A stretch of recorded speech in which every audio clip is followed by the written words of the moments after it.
Good morning and welcome to Madison Park Technical Vocational High School. It's a great time to be in Boston. It's a great time to be in Madison Park. This morning we have the mayor, we have representatives from the city, and we're bringing a new component to our auto tech program. It's one of our brightest star vocational programs here at Madison Park. Electric cars are the future. We have cars from where I'm from, the great state of Alabama, from Hyundai. And so we're glad you're here. The mayor is here, and we're going to let her come up next. Yes. Good morning, everyone. Good morning. I am always excited. It's always a great morning when I get to start the day at one of our schools in Boston, and especially when I get to start the day at Madison Park. I had the chance to walk around a little bit with our incredible leadership team here, and they fed me. We stopped in the culinary program. We stopped in all various career tracks and saw our young people hard at work, not just getting ready for the future, but being involved already as leaders today, stepping up, serving their communities, and paving the way, giving me lots of great feedback for what the next generation of students should have in the opportunities that we're creating here in Boston. I want to thank many of our chiefs and leaders across city government who are here today. You'll hear from a few of them following. Chief Mariama White-Hammond of our Energy, Environment, and Open Space Cabinet, Chief Yasha Franklin Hodge of our Streets Cabinet, Ms. Delaverne Stanislaw, Director of Transportation at Boston Public Schools. We'll hear from Kevin McCaskill, who knows this school community very well, Assistant Superintendent of the Office of Secondary Schools for BPS, as well as Bill Coughlin, who is the Director of Public Works Central Fleet Maintenance. I want to pass along that our city councilor for this district, Councilor Tanya Fernandes Anderson, had something come up at the last moment, but wanted to emphasize her support for everything happening here and her excitement for this school community as well. So today we have a couple of bits of exciting news. We're here standing in the cutting edge, leading automotive program that is connecting our young people to job opportunities each and every day. We want to make sure that these job opportunities are also connected to the jobs of the future and what's best for our communities, for our climate, and for this city's future. Electric vehicles will help reduce emissions across Boston. Transportation represents the second highest source of emissions across our city and the first highest source of emissions if you look statewide. And so our goal is to not only continue building out the infrastructure, putting charging stations where we can on public and municipal lots, working to set the tone and lead by example with electrifying our city fleet, but also to build the jobs and create the opportunities that we'll need to maintain and service all of these vehicles. So today we are excited to share that 10 mechanics from within our city's organizational structure, from the Public Works Department, from Boston Police, and from Boston Public Schools, will be trained in electric vehicle service and repair and certified to teach EV service and repair.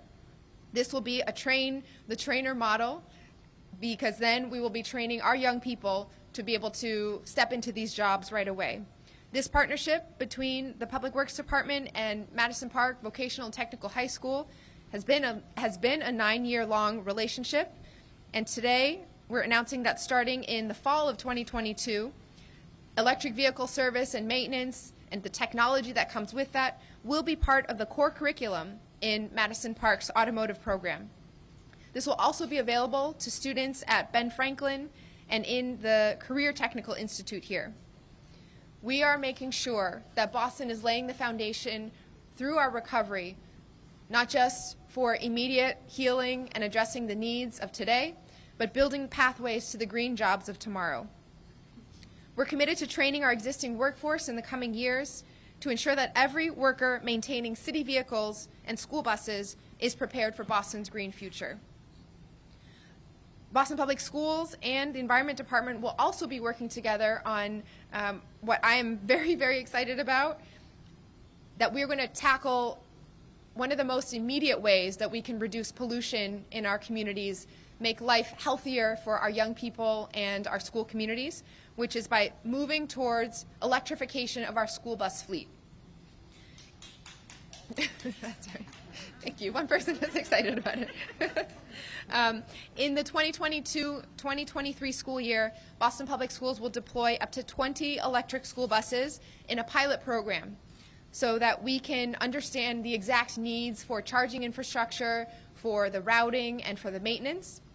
This month, we'll be issuing an RFI, request for information, the first step to secure the proposals for electric school bus for school bus electrification to replace our existing diesel buses.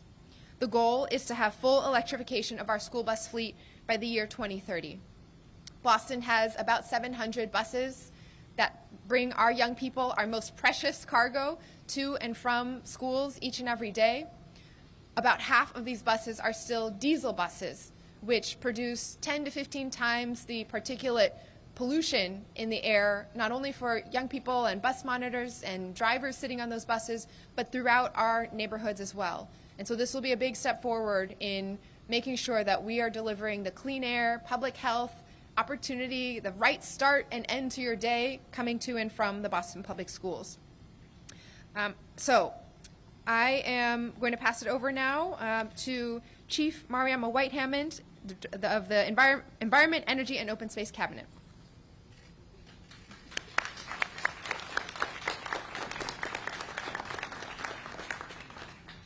So it's really good to be here. I was born and raised in Roxbury, and as I have been able to serve under the mayor, we are facing the reality that climate change is not something happening in the future, it's happening now. Even currently, our staff are preparing. We hope there are not a lot of heat waves this summer, but the reality is, given what we've seen in the past, it only makes sense for us to begin to prepare.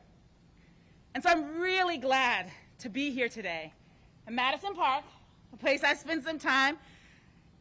I do wish we would bring back the Battle of the Cheerleaders. I do want to say that. That was a big event here at Madison when I was a kid growing up. But it's good to be here and to see young folks who are going to be trained. I actually own an electrical vehicle, and I have to drive pretty far out of Boston to get it serviced. I would much rather see it serviced right here in my own community by young people who grew up in the same neighborhoods that I did. And so the Environment Department is excited. We are excited about the mayor's leadership. She has hit the ground running and made some things happen. And I also want to take this opportunity to acknowledge quickly our executive director of our Youth Green Jobs program. You'll hear a little bit more about that in May. We're really excited that Madison Park has been a part of that conversation. But we're really looking at that climate change is, yes, it is a threat, but it's also a real opportunity. And green jobs create opportunities for our young people, not just to have any old kind of job, but to have jobs at the front edge of the cutting line technology that's going to transform our world and transform our economy. So I'm looking forward. I'm not a mechanic myself, but I look forward to coming, to seeing, and to being able to get to the point where we see our city vehicles and our individual electric vehicles not go somewhere else outside of the city, but be serviced right here by our own. So thank you all for being here, and I'm really excited about this opportunity.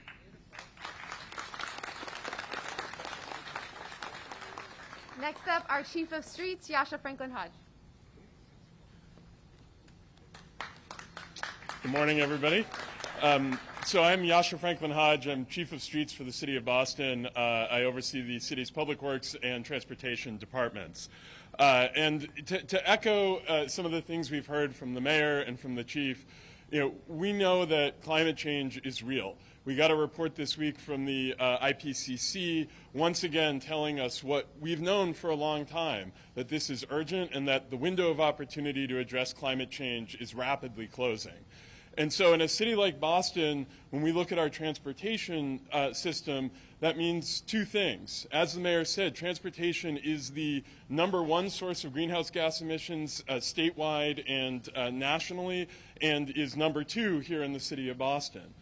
So if we're going to take this seriously and we're going to address this as a city, we need to start first reducing the amount of energy we use in our transportation system by shifting more trips to transit, to walking, to bikes. And second, we need to fully electrify as many vehicles as quickly as we can while also working to reduce the carbon intensity of the electrical grid that powers those vehicles. So today's announcement is part of a larger commitment to that work. With this program that we're launching today, we're helping to prepare the city's workforce for the fleet electrification that is already underway. You heard with the school buses, and there's a few other city electric vehicles out here today as well. And we're launching this program not only to train city staff, but to train students here at Madison Park, at Benjamin Franklin. This is a way to give people critical skills that they need for the job opportunities to come as we undergo this transition towards electric vehicles citywide and nationwide. You know, too often we talk about the economic transition needed to address climate change as a cost that we have to bear. And I think what we're increasingly realizing and seeing is that this is actually an opportunity, not only an opportunity for economic growth, but an opportunity for increased equity in how we grow. This transition, this climate transition, vehicle electrification, and many of the other things that are underway, it creates new jobs across the green economy, it creates critical infrastructure investments, and it creates business opportunities for people to provide products and services that are necessary to support this transition. And so by bringing the skills and the training for green economy jobs to our cities and to our schools, we want to make sure that this transition not only helps sustain the planet, but does help deliver that economic benefit, especially to the residents of Boston. But this is not all we're doing. When we look at our electrification strategy, we have other investments that we're making to really try to accelerate the pace of EV adoption here in Boston. We have an EV readiness program associated with new developments, making sure that any building built in Boston is equipped for an electrified future. We have now 66 EV charging plugs located at 13 city lots around the city, with more to come later this year. Many of these plugs have been turned on in the last several months. We've accelerated this program tremendously. We're working to find better ways to support electric bikes. We recently launched a pilot program to support electric bike delivery for food as a way to both support our restaurants and also reduce some of the emissions associated with delivery services. And we've launched an income-tiered EV car sharing service, something that helps make it easier for people to own no car or to own fewer cars while still being able to access clean transportation when they need it. So there's a lot more work ahead at the city, the state, the federal level. Under Mayor Wu's leadership and with the commitment that we as a city have made to the Green New Deal in Boston, this initiative and the others I've talked about are a crucial part of advancing our commitment to reducing greenhouse gas emissions and the impacts of climate change. So I want to end just by acknowledging somebody here who has been the key force behind this program. So Bill Coughlin, who leads the Public Works Department's Central Fleet and Maintenance Division, he's worked for the city since 1987. And he and his team are the ones who keep the city fleet up and running. So whether that's the snowplows or the senior shuttles, this is the group that makes sure that we have the vehicles that we need. And he brings not only decades of experience to the job, but also a passion for what's new and what's coming. And that foresight on EVs is what has helped to lay some of the groundwork for this program and for the city of Boston to become a municipal leader on electrification. But beyond his love of automobiles and all things automotive, Bill also cares deeply about education. Over the decades, he's built training programs, mentored budding technicians, and worked to help city staff and students here at Madison Park and around the city develop careers in automotive technology. Bill embodies, I think, some of the best of public service.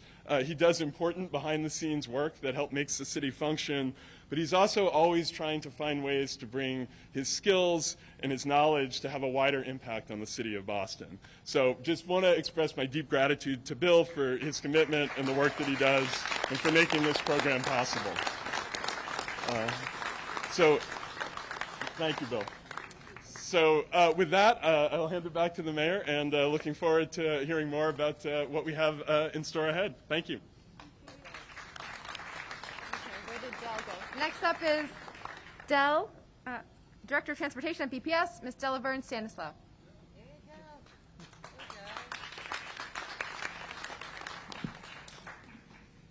Good morning, everyone. My name is Delaverne Stanislaus, and I'm the Director of Transportation for Boston Public Schools. First, I would like to thank Mayor Wu and your administration for supporting this electric bus pilot.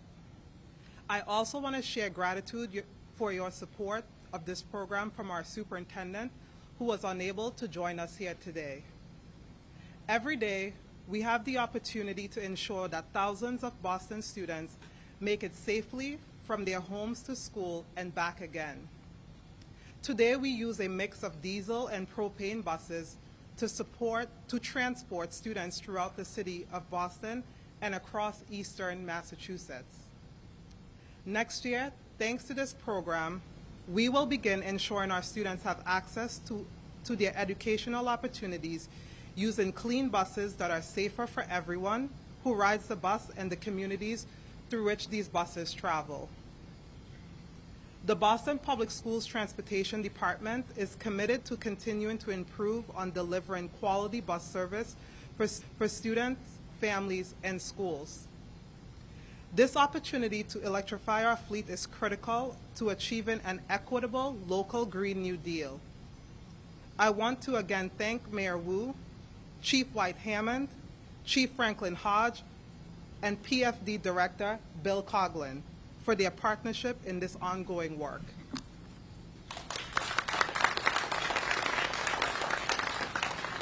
Now, Assistant Superintendent for BPS, Kevin McCaskill.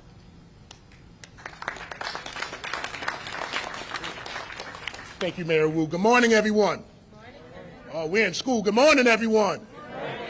This is, to echo Dr. Brown, this is a great day to be in Springfield. And before I'll be remiss to start without offering a vote of thanks, first and foremost to Bill Coughlin. Bill has been a staunch supporter of Madison Park for the past 7 years and probably beyond that. And Bill's vision back around 2017, and also giving thanks to Royal Bowling and Jim Sproul, of getting electric vehicles here to Madison Park in the city of Boston. So thank you, Bill, Royal, and James, because this would never have happened without you. So thank you, thank you. Also, Mayor Wu, thank you for your continued support of programs such as this. Also, the instructors here, Mr. Rafferty and Mr. Carey, I tell you, yes indeed, yes indeed. Thank you for your commitment to young people in advancing them in this emerging field of electric vehicles. This truly is cutting edge.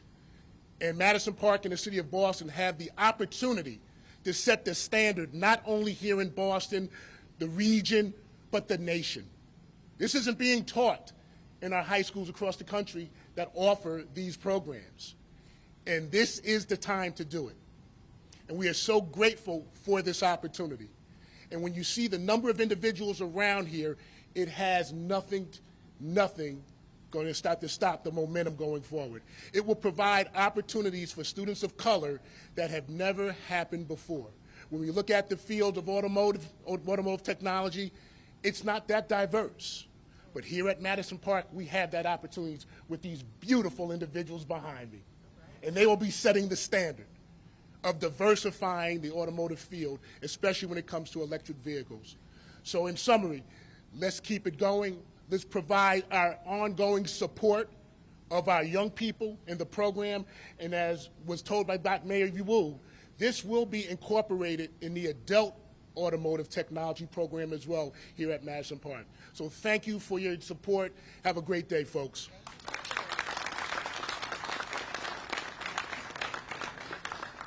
Okay, and now he's been hyped up, and we're very excited to hear from Bill Coughlin.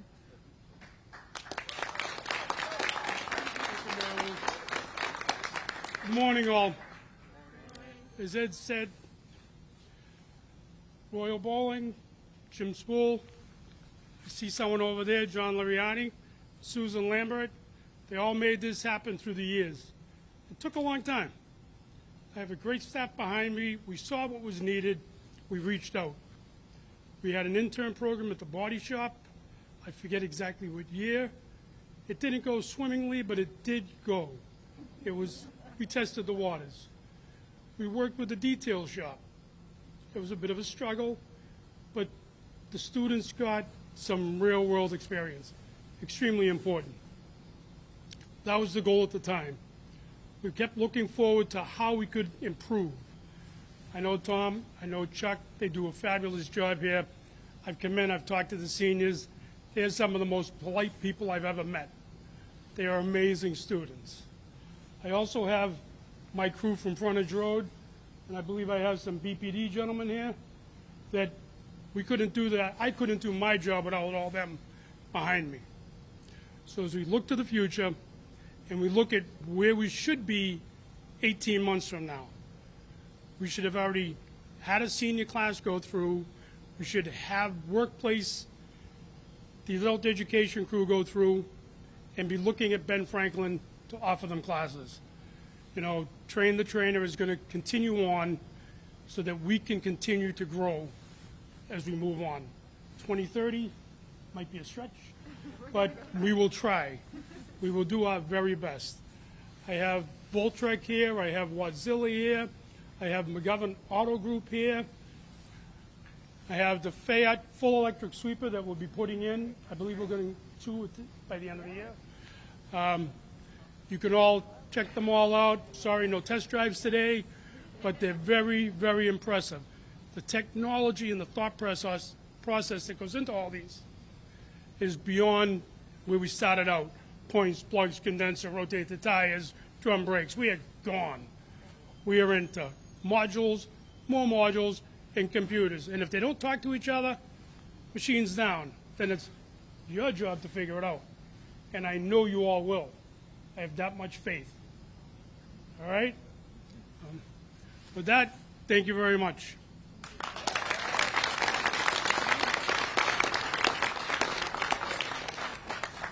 Thank you so much for your leadership, Bill. I want to just emphasize, I am so proud to represent and stand alongside these young people today. They are, each and every one of them, exciting leaders for our city, and I have learned so much even from just being here, spending the morning here with our young people in the school. Just to lift up one example, just one of our many, many examples of the rising stars that we have here, I do want to shout out Miss Brianna Duran, who is a student. She's a student in the automotive program here at Madison Park and was named this year's Massachusetts Association of Vocational Administrators Vocational Student of the Year.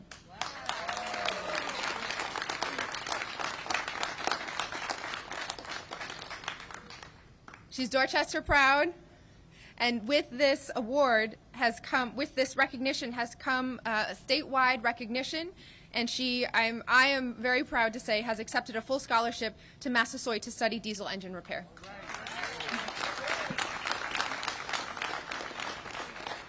And so this is what we are eager to continue growing, supporting. I know there are many, many stories. We could go down the line, and each and every one of our young people has incredible accomplishments to share. We hope to lift up their examples as the inspiration for all of the young people who are walking through these doors in the years to come as well.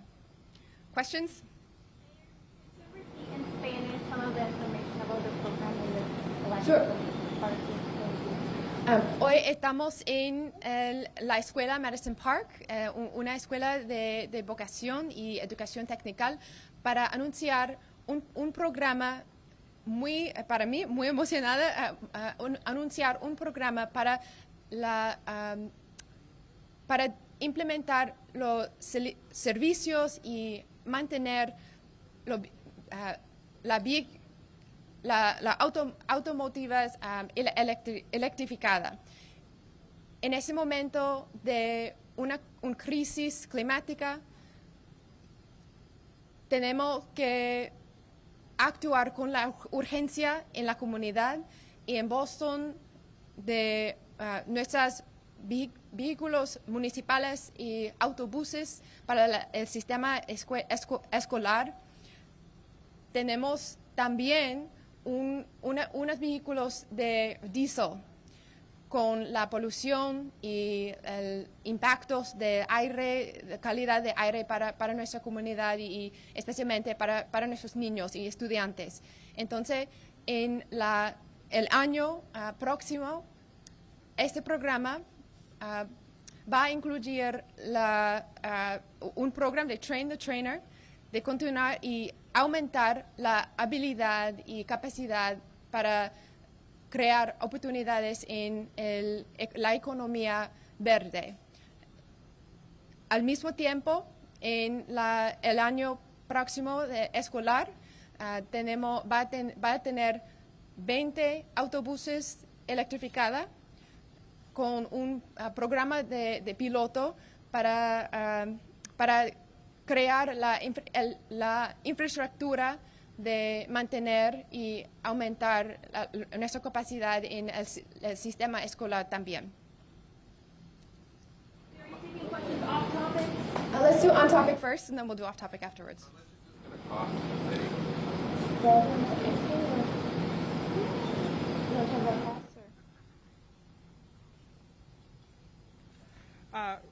Right now, the school bus electric bus pilot, we're looking at approximately $350,000 per unit. How many units is that? We're looking at getting 20 units, so about $7 million. Where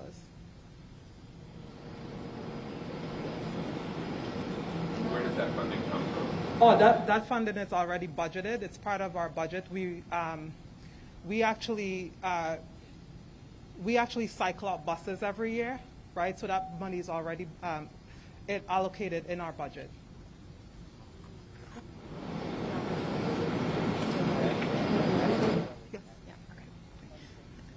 And I'll just emphasize, I know many of the costs that we describe when it comes to infrastructure for climate and resiliency, it is a significant investment, but it's an investment in our future, it's an investment in our health, and it's a cost savings over the long run to avoid the harms that we are heading off by putting in place the infrastructure now.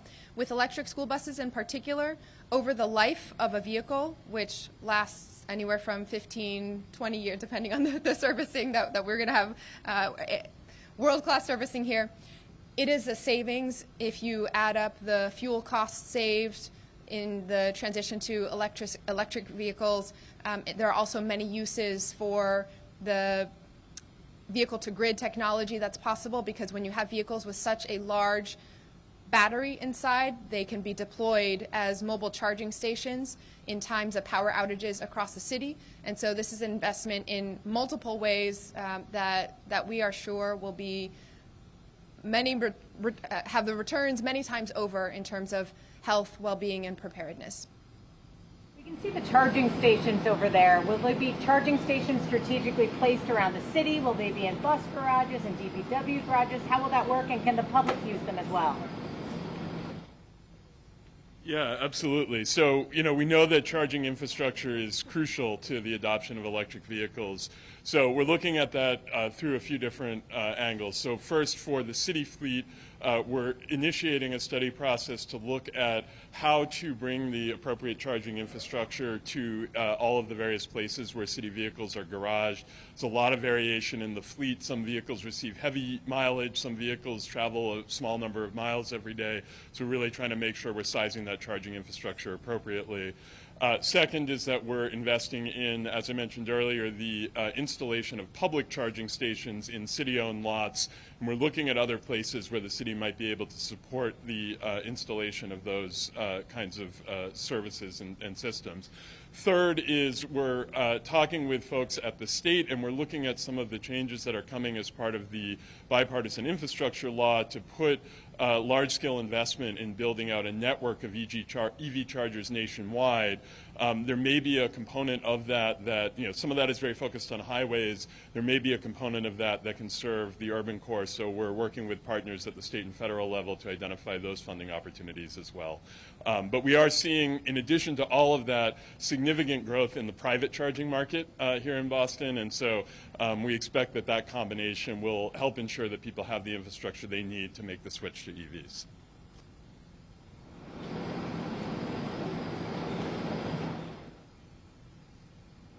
Off-topic questions? How do you respond to the Quincy Mayor's comments yesterday about access to Long Island as a treatment facility? He still hesitant, but says he will be sitting down and talking to you soon. Is that an avenue, either rebuilding the bridge or ferries, that you are exploring, and how do you try to bring it around?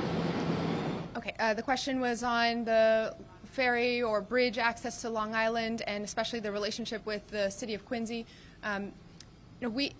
There are many, many issues that each one of us as municipal leaders must work in partnership with our colleagues around the region to move forward on, whether it is housing affordability or our transportation system or climate and resiliency. There are constant conversations and partnerships. The opiate crisis and what we can do in terms of relieving the intersection, the overlap of our substance abuse, homelessness, and mental health crises. This is a regional conversation as well. And I know that Long Island has been in the past an important part of the spectrum of recovery and treatment and services. We know that we've seen that when we tackle root causes and create supportive, low-threshold housing connected to treatment and services, it works. It makes a difference, and it's connecting more people than ever before to medical treatment and to permanent housing. And so we need the space and we need the programs available to help meet the need. We're not there yet on meeting that need, even though Boston has made some big strides forward, and that will require regional partnership. Long Island has a potential to be a regional resource when it comes to addressing recovery, the need for low-threshold supportive housing and programs as it has in the past. We'll continue to explore every avenue to get there, and that includes conversations with our partners across different cities as well. Comments yesterday that he's still hesitant about it. He says he will at some point bring down the future to you. Are you going to be asking him to rebuild the bridge or get ferry access? We are working on every possible way to accelerate the space and programming and resources available. So there are lots of different ways we're tackling this all at once. I look forward to sitting down with each and every one of my colleagues around the region to tackle this issue, to tackle our issues around transportation, housing, and climate. I did chat with the mayor yesterday, was proud to host everyone in City Hall from around the region, specifically to talk about how we can be aligned on tackling our opiate crisis. Sign up for outdoor dining in the North End is this weekend. Restaurants are saying they haven't gotten the specifics on how big the patios would be, what they would need in place to do that, so they aren't signing up. What can you say to those restaurant owners, and how many have you had sign up with the deadline of only 4 days away? I'll have to get the exact numbers, but we are now officially in outdoor dining season in the city of Boston. Our teams yesterday in City Hall were out distributing all of the necessary signage and materials so that hopefully if the rain holds off, we will get to be dining outside very, very soon in the city. And we're excited to see that happening in neighborhoods across Boston.